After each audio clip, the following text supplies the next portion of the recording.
Welcome to Running Plays with Coach P. Wade. I am Coach P. Wade. And today, y'all, I'm doing something special. We have the first guest ever on my podcast episodes. And I'm excited because not only is she an entrepreneur, not only does she work in corporate, not only does she do it all. She has, a family woman. She does it all, but she is my sister. So I'm excited to have her on as my first guest on Running Plays with Coach P. Wade. So I'm going to welcome you as, what you going by these days, first of all? Pink Rose Beauty. Okay, we got Pink Rose Beauty. That's what you're on Instagram? Yeah, Pink Rose Beauty. All right, so Pink Rose Beauty. But I know her as my big sis, my whiny sis.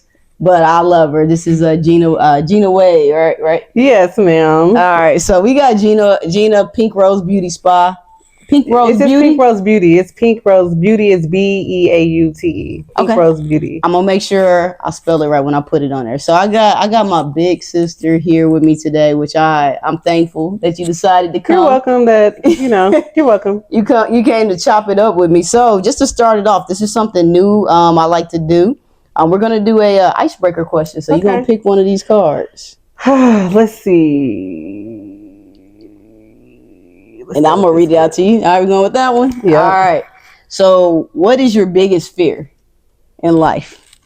When are you going to go with that? Being a failure to my kids. Oh, wow. No, you're going to start off deep. I mean, that's like one of my biggest fears. Yeah. What does that look like, being a failure to them? Not showing up for them when they need me. Okay. Not being like who they need their mom to be. Okay. How you feel like, I guess your oldest is 22, youngest is 15. How you feel you doing in that lane right now? Now I feel like I'm doing a really good job at it. Okay. Compared to my 20s. Yeah. I don't think anybody knows how to parent in their 20s. No, we grew up together. Me and my oldest grew up together. So right. So yeah. I think that's common. Like in your 20s, you raising a kid, like you're still a kid mentally. I think people put us as adults at 18. Society says you're an adult at 18, but when you think back, no, it's like I think back and be like, wow, I was really somebody's parent back then. Yeah, okay. I feel like if you have a kid under the age of 21, like they probably should be like, hey, who's the grandparents, or something? Because that's crazy. Okay, I get that. Well, I'm proud of you for the growth I've seen over the years. Thank you. I definitely see it. So all right. You have a lot to do with that, so I thank you. I appreciate it. I was just talking about this yesterday, how I used to give unsolicited advice on parenting, and then it's like, who are you to give advice on parenting and you ain't got biological kids? Yeah. But I don't know, it just felt like it was always my lane. But like I had said yesterday, I was like, I had to realize that if someone comes to me and asks for it, I can give it, but if not, I got to kind of let it be. Yeah. Unless it's life or death. Yeah. like I ain't touching on it if it's life or death, I might have to intervene. But it's weird. I don't know how I understand parenting like I do, not being a mom, but I don't know, it's just, I guess it's one of my strengths. Yeah, you're natural at it. I'm natural at it. Well, I guess if I answer that question, or you want me to answer a different question? Yeah, answer a different question. All right, I'll answer a different one. Let me take that one out. All right, so I guess I'll let you pick, and then you can just read it. You pick another one. You can read it to me. All right. What we got? Okay. What do you respect the most about your parents, how they raised you? Ooh, okay. How my parents raised me. I respect that they sacrificed. I feel like both of my parents sacrificed their lives to make sure that their kids were okay. Not saying I would do that, but I respect them for doing that. That's some hypocritical stuff to say, I guess. But I do respect it because I feel like my mom probably could have went off to be, a career woman. I know at one point she was going to join the military, but she wanted to raise a family.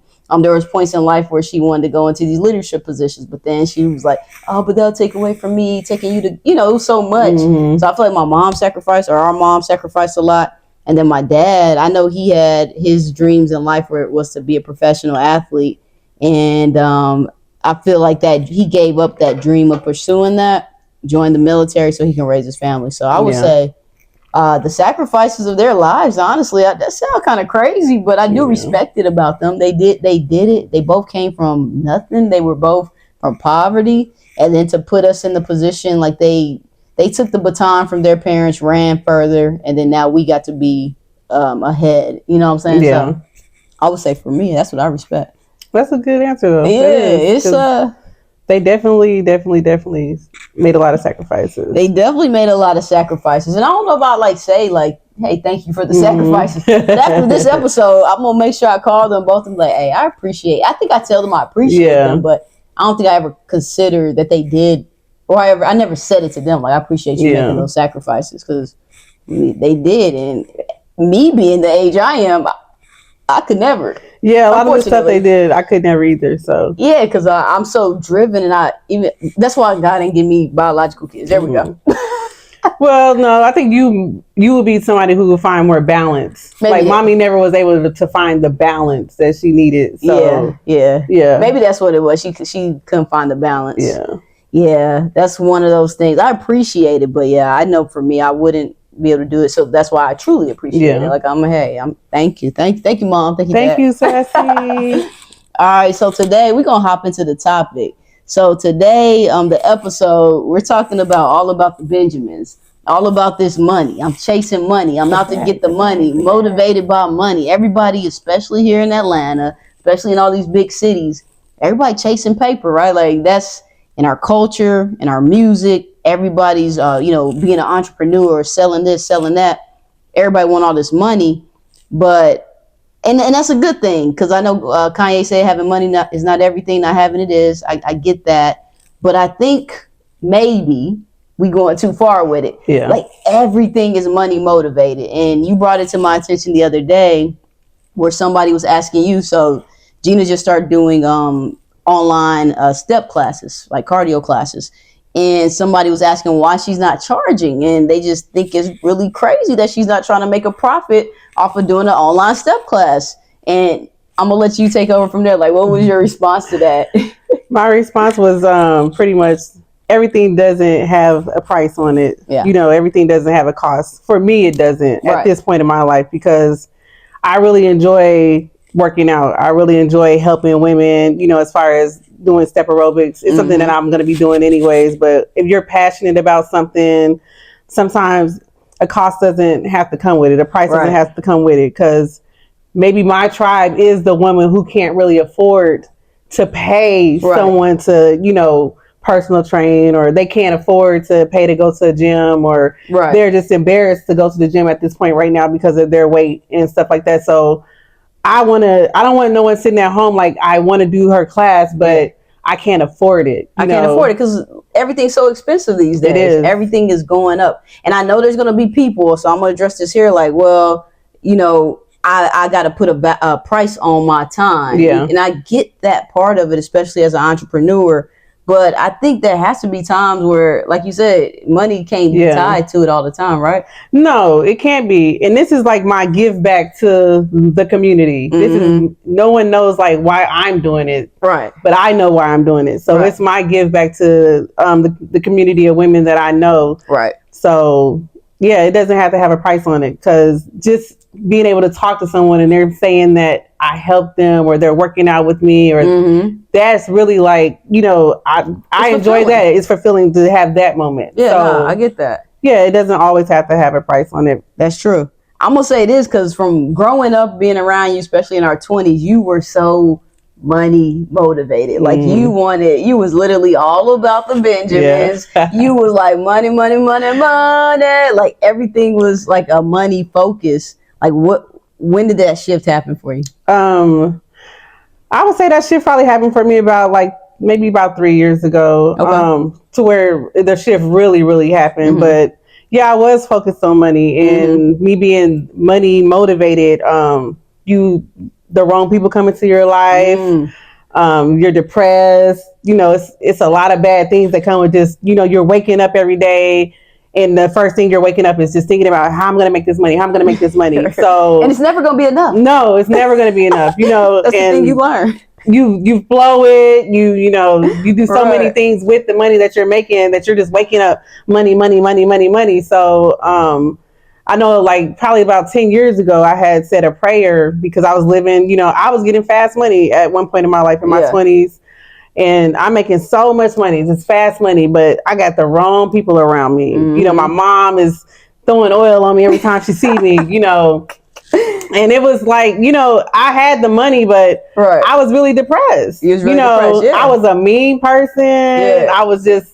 I was looking in the mirror one day like, who are you? Dang, you know, who tough. Are you? And I said a prayer to God, like, take this greedy spirit out of me. Like, I don't want to be like this no more. Yeah. I don't want to just, you know, be doing the things that I'm doing for money, because all it's doing is giving me status. People are respecting me for the wrong things. The wrong things for your income. Yeah, for your net worth, right? So it was fake at that point. Yeah. So I would say the turn really started then, you know, because I was like praying every day, take this out of me, take this out of me, take this out of me, take this out of me.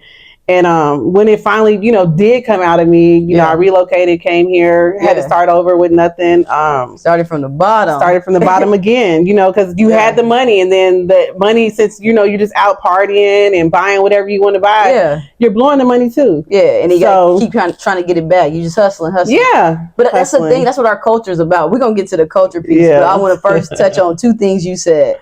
Prayer works. Yeah, first of all, from your parents, your ancestors, and then yourself. So prayer works. And the second thing is what a lot of people don't realize, because I know there's people that's like, nah, if I had money, I'll be happy, right? No. But you can have the full bank account, but the empty soul. You can have the full bank account, but the like your insides and your internal, like you feeling so empty and low. And a lot of people don't get that. But I like to go to, when I talk to people about that, because they're like, I don't believe that. I'm like, look at the celebrities. Yeah. Like, you got people that have the most money. There's so many celebrities that have committed suicide. You got Robin Williams, who's one of the most popular ones. He committed suicide. You got Twitch, that was on Ellen DeGeneres' show. You got the famous Jet Jackson. That was one of my favorite shows as a kid. He committed suicide. And these people were full financially. Yeah. But then on the inside and internally they were suffering. They were broken. They were broke. Yeah, nothing was feeding their soul. Yeah, you broke. Like, and I think people, I guess when you're on the other side of it, like if you don't have it, it's like, I want it. And I think that's where we probably were back in the day. Yeah. Not saying we came from like poverty, but we wanted a lifestyle. We wanted things. And granted, money can afford you a lifestyle and the experiences, but it can't be everything. No, it can't be everything. Like, it just, you get lost. Man. You lose yourself. Yeah. And I never want to be that person again. So me telling people, like, if I'm passionate about something, I'm just going to do it. If money comes behind it, eventually, that's fine. Because I'm not saying that cannot happen. Right. Money should be a tool, not the destination. Like, money could be a tool, because you can still say you start doing step and then maybe it gets bigger and then maybe you got to pay for a bigger platform. Because you got, you know, it could be a tool, but that shouldn't be the destination. The destination should be, I want to create a group full of healthy women who found a cool, fun way to lose weight through step. You know, it's like, and that's the fulfilling part. It is, because for me, I had my first step class on Saturday, and just to have people from like different areas, you know, I have somebody in Milwaukee, you know, a family member showing up, someone in Tennessee that I didn't even think was gonna, you know, work out, showing up. So that's the whole purpose of what I'm doing, is for, I can touch you anywhere. And all you have to do is show up. So you not focus on the income, you focus on the impact. And I think some people, if people even started their businesses and really remember their why, and they don't focus on the income, I think they're gonna probably grow faster anyways. It's just my belief in it. You probably will. I mean, and I started a business, and that's another thing. I did start a business because I'm one of the people that I can do something and I'm good at it. I'm good at a lot of things that I do. I'm really good, you know, like I can do something, because I do skin as well. And I'm really, really good at it. But on the business side of it, you know, I was drained because I went into it about the money. I just became really good at it. You know, I became someone really, really good at it. But your initial focus was the money. The initial focus was the money. So the passion leaves, because I was making the money, but I just was like, you know, little things started bothering me about, you know, people and things like that. So it's like, if you're not really passionate about it and you were just so focused on like the money and the plan, eventually the flame is gonna go out. It's gonna go out.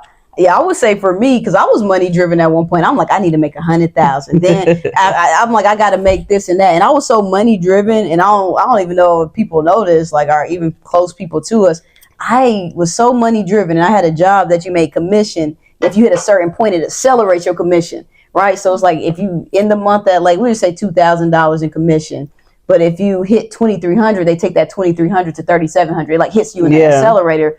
And there was a month where I was about to hit that accelerator, but I wasn't quite there.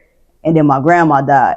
But then this is real stuff. My grandma died, and I'm in the point where I'm getting close to the accelerator. If I go to my grandma's funeral, I ain't gonna hit the accelerator. I'm gonna be like in the 2,000 threshold. If I don't go and I continue to work these days for the rest of the month, I'm gonna get accelerated. And it's the craziest thing and one of my biggest regrets in life.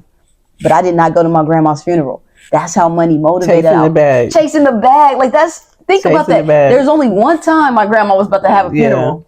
One time. And I missed that moment. And I never will get that back. And it's one of those things that replays in my head. Like I can just be driving. I'm like, damn, I didn't go to my grandma's funeral. And I'm laughing, but it's like, it's really not funny. It's like, you were that motivated. You needed the bag that much. Yeah, because what did you do with that bag? Like, you probably don't even remember what you... I needed that bag for what you did with it. I don't. I mean, I know. I will say at that time I was trying to move to Atlanta, and I had a goal of saving $10K so I could move to Atlanta.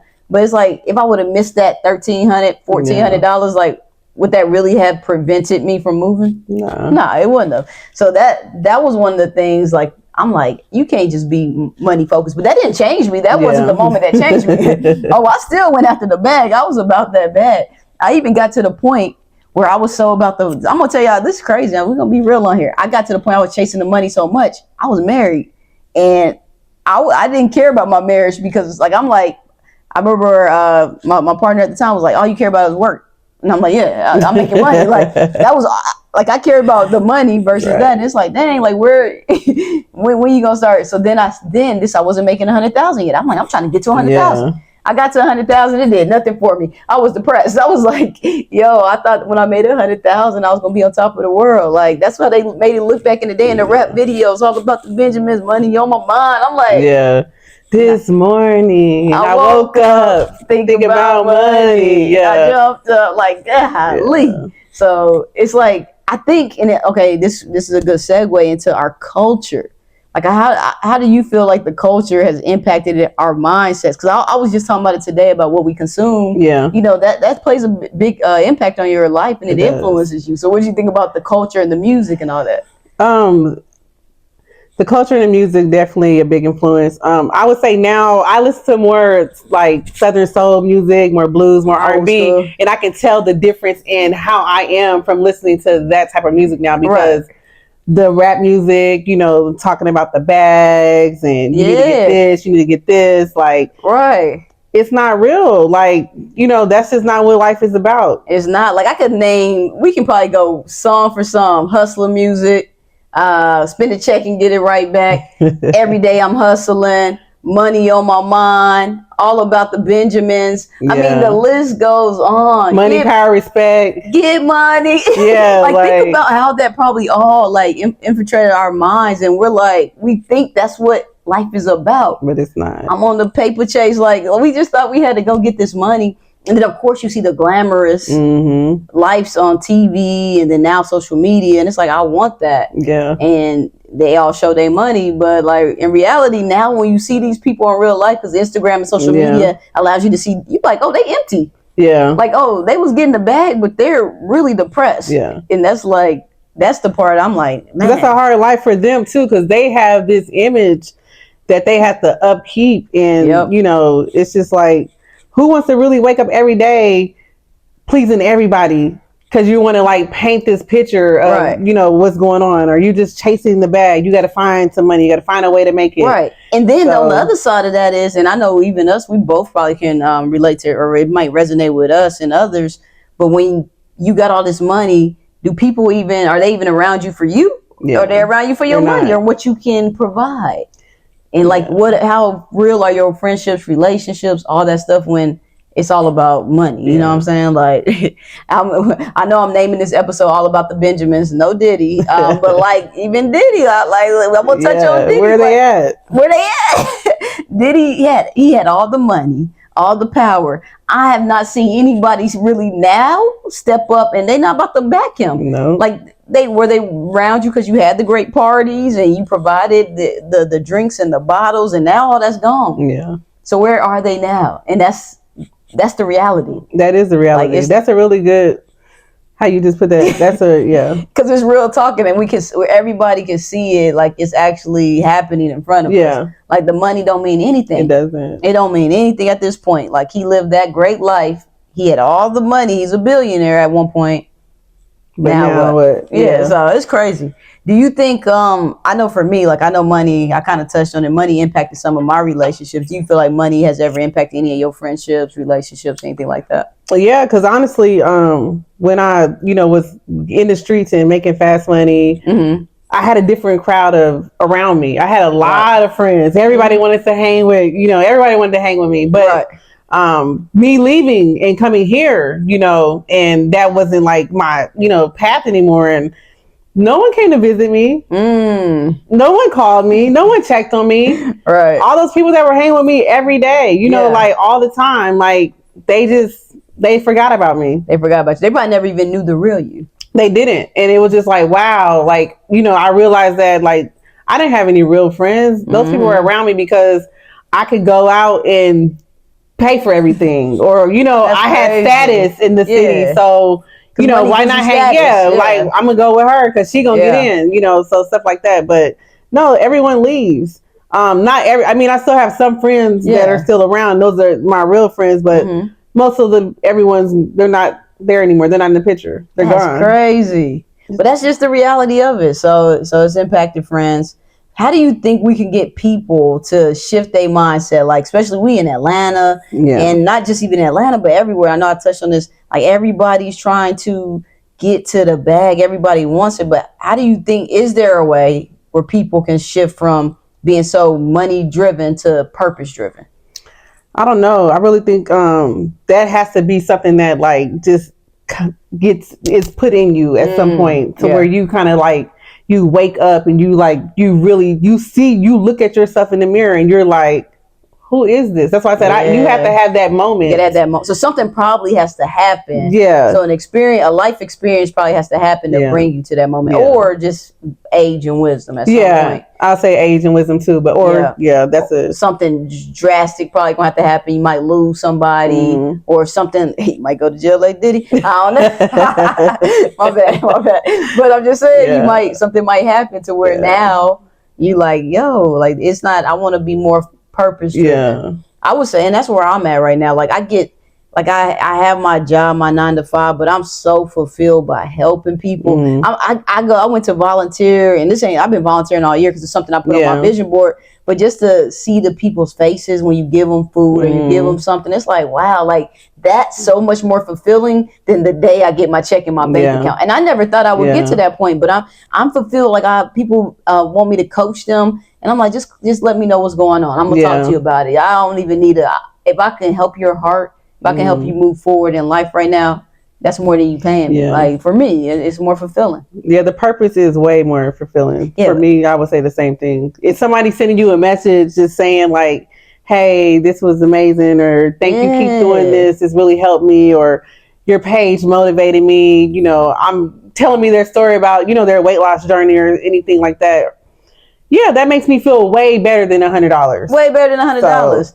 Because the thing is, when we get to the end of our life, right, and we're at our funeral, no one's going to go up there and be like, oh, yeah, she had money. She had this net worth. Her net worth was this. She had this house. She bought this car. No, people are going to talk about how you made them feel. People are going to talk about the things you did. Yeah. And if you just live that money-motivated lifestyle where all it's about is money, money, money, hustle, hustle, hustle, you're not spending time with family, you're not pouring into your community, you're not doing things that fulfill you, what are they going to get up there and say? They're not going to be able to say nothing. Yeah. At one point, I used to say, everybody that came to my funeral, this is what my change was. When I had thought about, I was in therapy, and my therapist asked me a question, and what would they say? I said they would say I was a hard worker. And I was like, that's terrible. I don't want people to get up. Every single person go get up and be like, she was a hard worker. Yeah. Because I was a hard worker because I wanted money, and I was a commission-based worker at that time.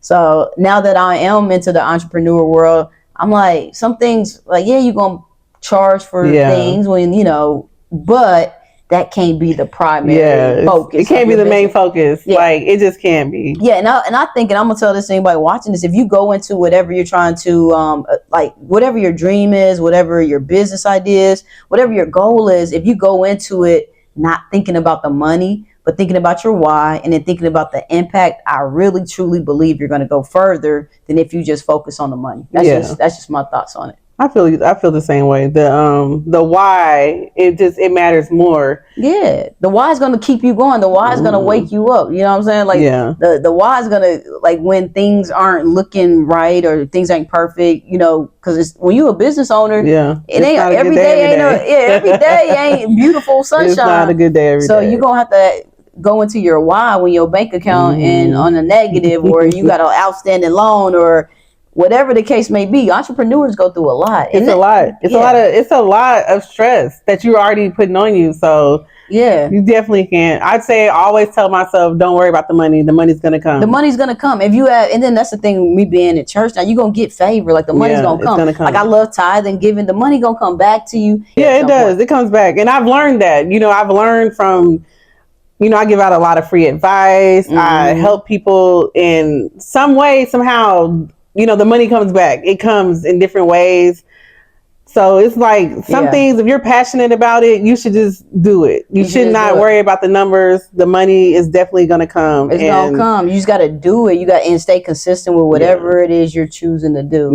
And not be so focused on it, and not drill it into your children all the time about this, you know, money, making money. Get this money. Like, we got to get this money, get this money, get this money. I think we got to change the mindset. I don't want anybody that, like, maybe like you're in a position right now where maybe you're in debt, maybe you drowning in bills and all that. Like, nah, y'all just saying that. No, it's really facts. You know what I'm saying? It's really facts.